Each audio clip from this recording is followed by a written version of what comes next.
Hey everyone, I'm excited to show you what I've been up to since the update number 2 and then to reflect on how the semester's assignments have helped me in the development of this project.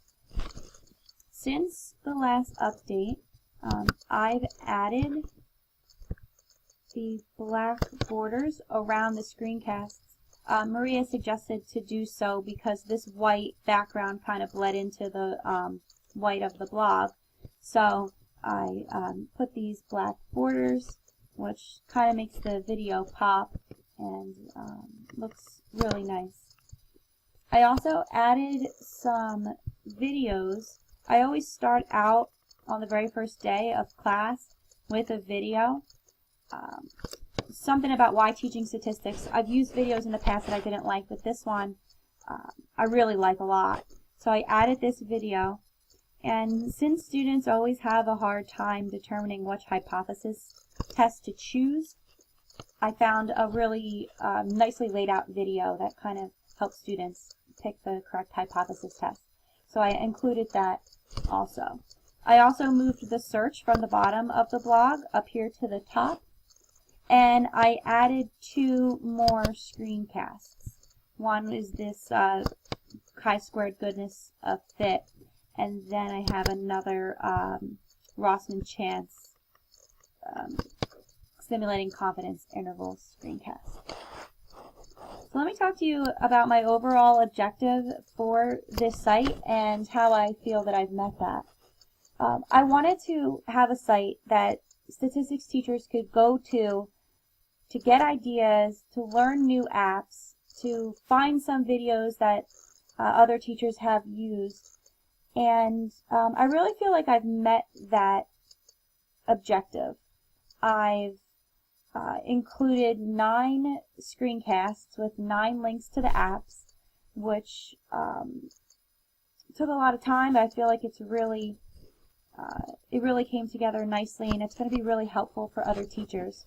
I chose to do this also because I wanted to do something different. I've never created like a professional development site before. Everything I've created has always been for students and never for teachers. So I wanted to kind of do something that I've never done before and kind of jump out of my comfort zone.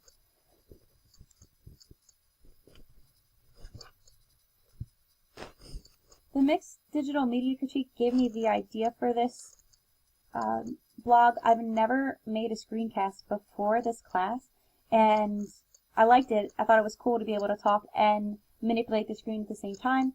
So the MDMC was really influential in helping me develop this project. I made the Desmos lessons first.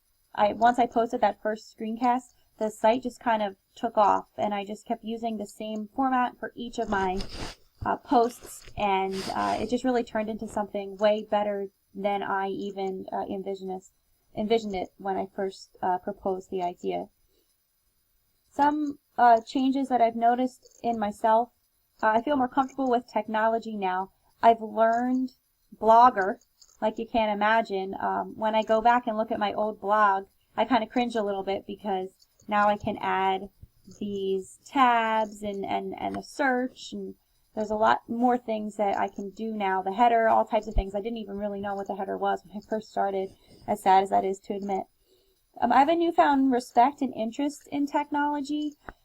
It's kind of always in the back of my mind. How can I add technology? Is technology appropriate to use? Where before I didn't really ever think about it. I just taught my lessons with my smartboard as a notepad, really, and never kind of explored the options that come with using technology. The assignments during the class have helped a lot in the development of this project. First and foremost, the MDMC, as I mentioned, gave me the idea for this site of making screencasts of these stat applets.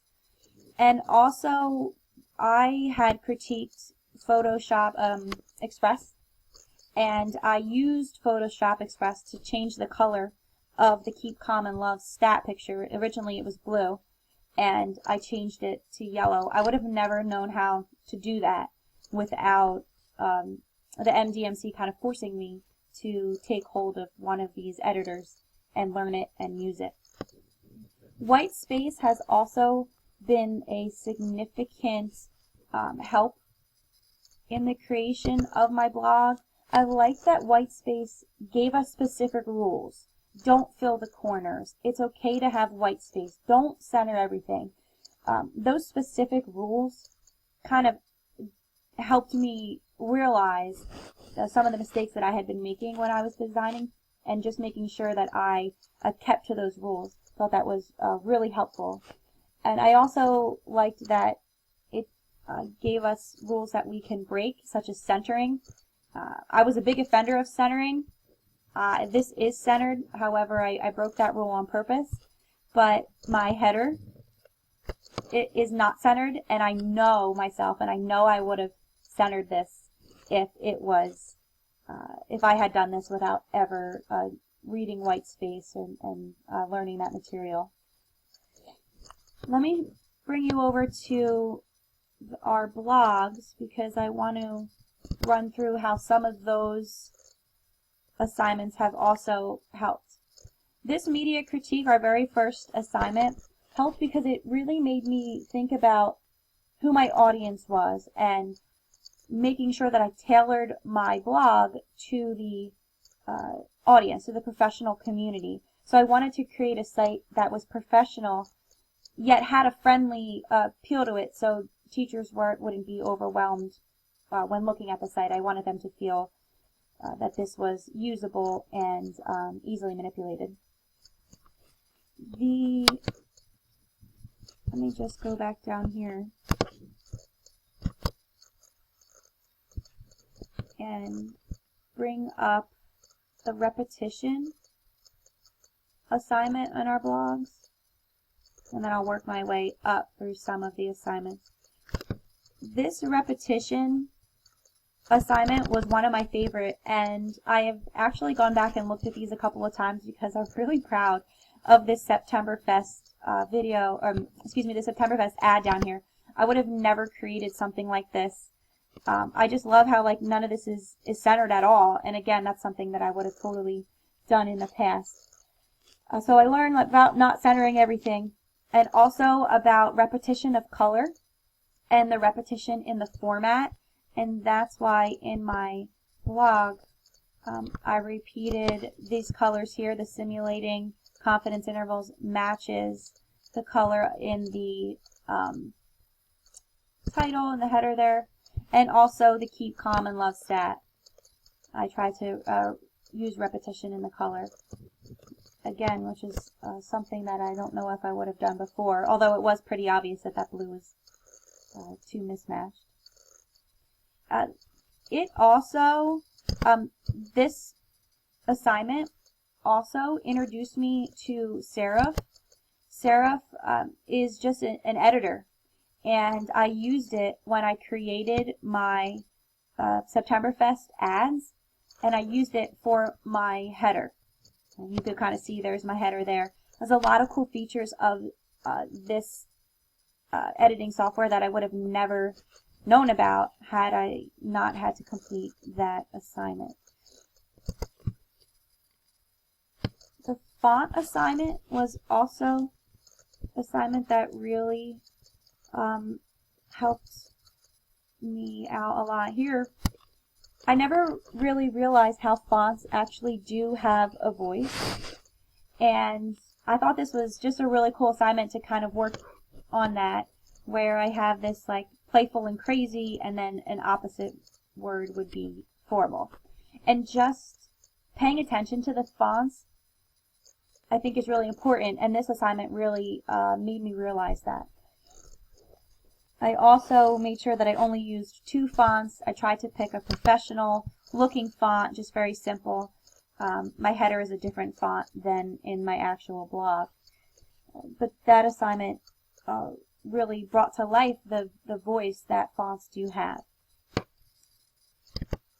The storyboarding assignment also, if I could scroll up. I don't want to go too fast for you. The storyboard assignment was also the first time that my blog actually had some type of vision to it. If you could see, I kind of kept to this where I have my screencast here, except I put just the text above instead of below. So this storyboard kind of brought to life my idea and kind of gave me a vision of where I wanted to go. So I do, while I really had a hard time creating this, once it was created, like I said, I had that vision and then I was ready to get started.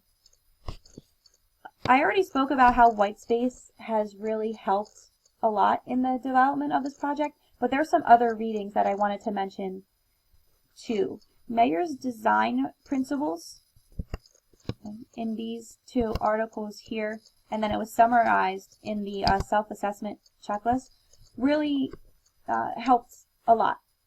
The modality principle I definitely attended to, making sure that animation was joined with narrative and not text, and that's how people learn better that way. And my whole project is kind of centered around that modality principle. Also, in Mod 2 Week 3, the rules of thumb for designing also influenced my project. There's a couple of design rules here that when you click on them, it talks about things that you need to be careful of and watch out for: the layout, the colors, the contrast. So this site was really helpful when going through and designing the project. I referred back to it more than once. Okay. So where's the future of my site? Since these are apps that I use in class and I intend to be teaching for quite some time, I want to add more apps that I use, more apps that I find and want to use, as just a way, if not for anything else, just to keep myself organized and have all of the apps I use all in one spot, and then I can just come to my blog and pull from them as I need it. I'd like to add more of these screencasts for apps that I feel teachers can use. Like I don't want this to just stop and never look at this again once class is over, because I worked so hard on it. I'm really proud of how it turned out, and I think it has a lot of really useful information for teachers out there. I plan to post more videos. There's a lot of really good discovery education videos that I would love to post here. I'm not sure with copyright if that's possible, but that's something that I definitely want to look into. I also thought about sharing this blog with other teachers in my department, because we now have the Common Core standards. Most of the subjects in the math are required to teach a stat unit. Right? It's obviously not involved as the AP stat course that I teach, but there's the honors Algebra 2 class has some pretty stat heavy material in it, and a lot of the teachers who aren't familiar with that because they've never had to teach it before the Common Core have come to me and asked questions, and I've helped them a lot. So I thought maybe sharing this blog at a department meeting and giving them the link and having them have the access to this blog might be a really good idea. So overall, I've been a lot more comfortable using technology. I'm a lot better using Blogger, and I can complete so many more activities and use Blogger just because of this site. I've also become pretty good at using Movie Maker, and I wanted to just show you my sister's slideshow for her wedding next Saturday. I know I've mentioned it a couple times, but I used Movie Maker to put in all the pictures, to cut in different music. I cut in a video down here, and I wouldn't have known how to do any of this stuff without having to make that concept in 60 video for our blog. I find myself also just picking out good and bad designs all over the place. If I go to my homeowners association, like just to pay my homeowner fees, and I see ads posted on the board, the bulletin